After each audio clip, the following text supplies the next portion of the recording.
And here we are, day 1 of E3, and we start with EA, one of my least favorite company for anything other than Sims. This is the truth, at least for me. So, in total 8 games were shown: Madden 18, Battlefield 1, FIFA 18, Need for Speed Payback, A Way Out, Anthem, NBA Live 18, and Star Wars Battlefront 2. Let's start the coverage. We start with a little trailer for Madden 18, and this trailer is special because, correct me if I'm wrong, but there's an actual story in this game. A sports game with a story? From EA? Oh my god, they might actually have some creativity left in them!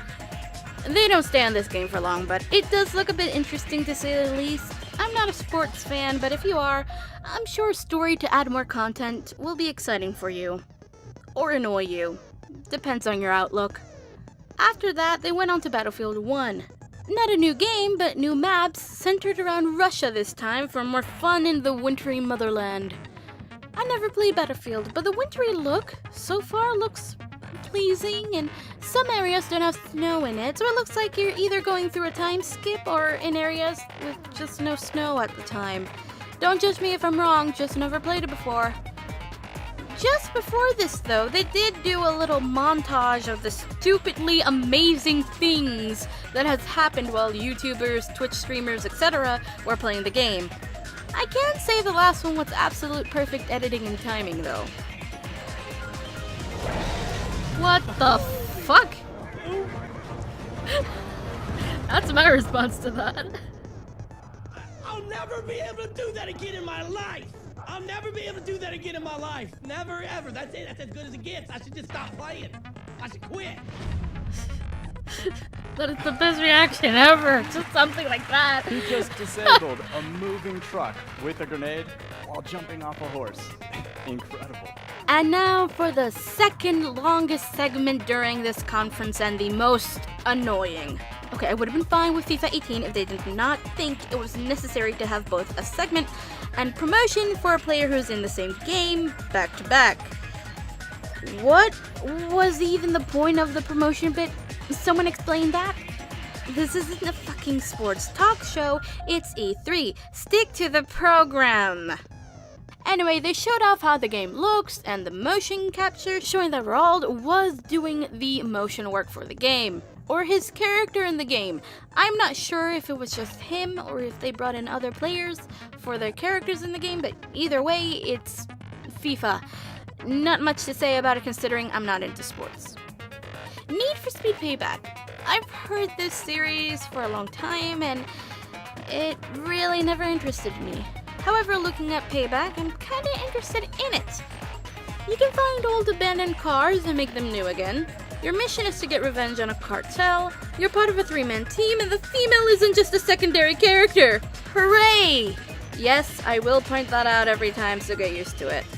But it does look fun. I'm not sure if I like the slowdown when the cars are destroyed. I'm not even sure if they are actually in the game, or they just did it here for an effect, but my best guess is that it is in the game. It kinda looks distracting and a waste of time to see that every time a car gets destroyed. Hopefully there's an option to turn it off. If not, I guess I'd have to get used to it, huh? Next up, the game I want the most from EA in the entirety of this conference. A Way Out. This game looks really interesting. A co-op game, either online or local, where you have to work together to get out of prison and avoid being caught. And each character in screen can show completely different things. For example, one character is in the middle of a cutscene and can't move, but the other person can still move and do things while the other can't. It looks fun and maybe will end up being an emotional story. But it also looks like a game where you can screw each other over with getting caught every time. That I will find the most amusement with when playing with friends.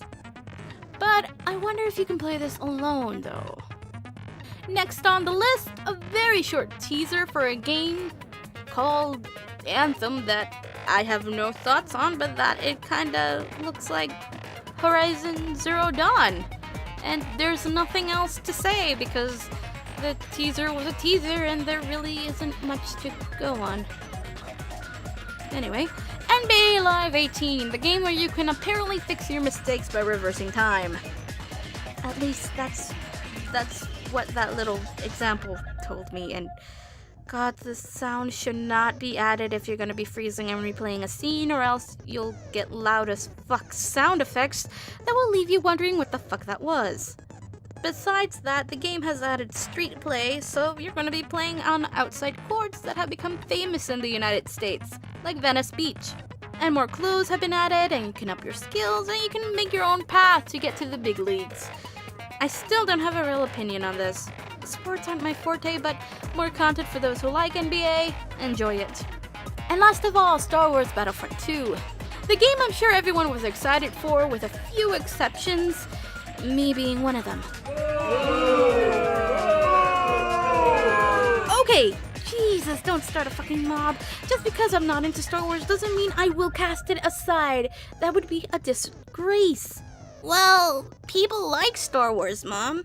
I know that, but you know, fan bases can sometimes be very indifferent to things. Final Fantasy VII, for instance, it's been praised and dissed so many times. I just want to stay away from it as far as I can, or else I'm gonna get sucked into a black hole of doom. I'm not gonna argue that one. Back on point. Never played the first one, but I have heard from several people that there was a bunch of bugs and stuff in it. This time it looks like EA has their shit together because they took everything into account while making this game.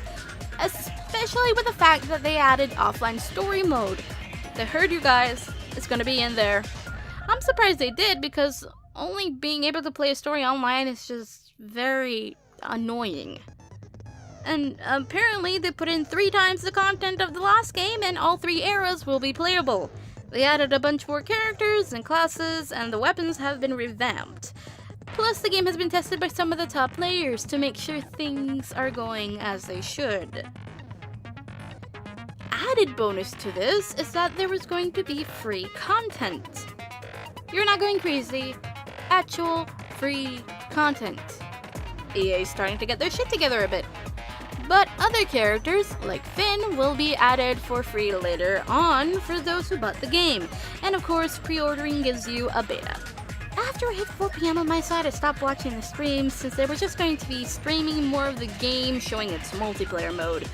I, on the other hand, needed to gather my thoughts for this little coverage. So out of 8 games, really only 2 games caught my attention. Need for Speed Payback and A Way Out. As for the least, it's most definitely FIFA 18. You did not need that to be so long. You could have gotten to the point and had more time for Star Wars Battlefront 2, because I know that is your goddamn shining star of E3. But EA, you are so far at the bottom of my hype meter. So, you're not winning E3 for me. Come back tomorrow as Microsoft and Bethesda show us what they got. Bye!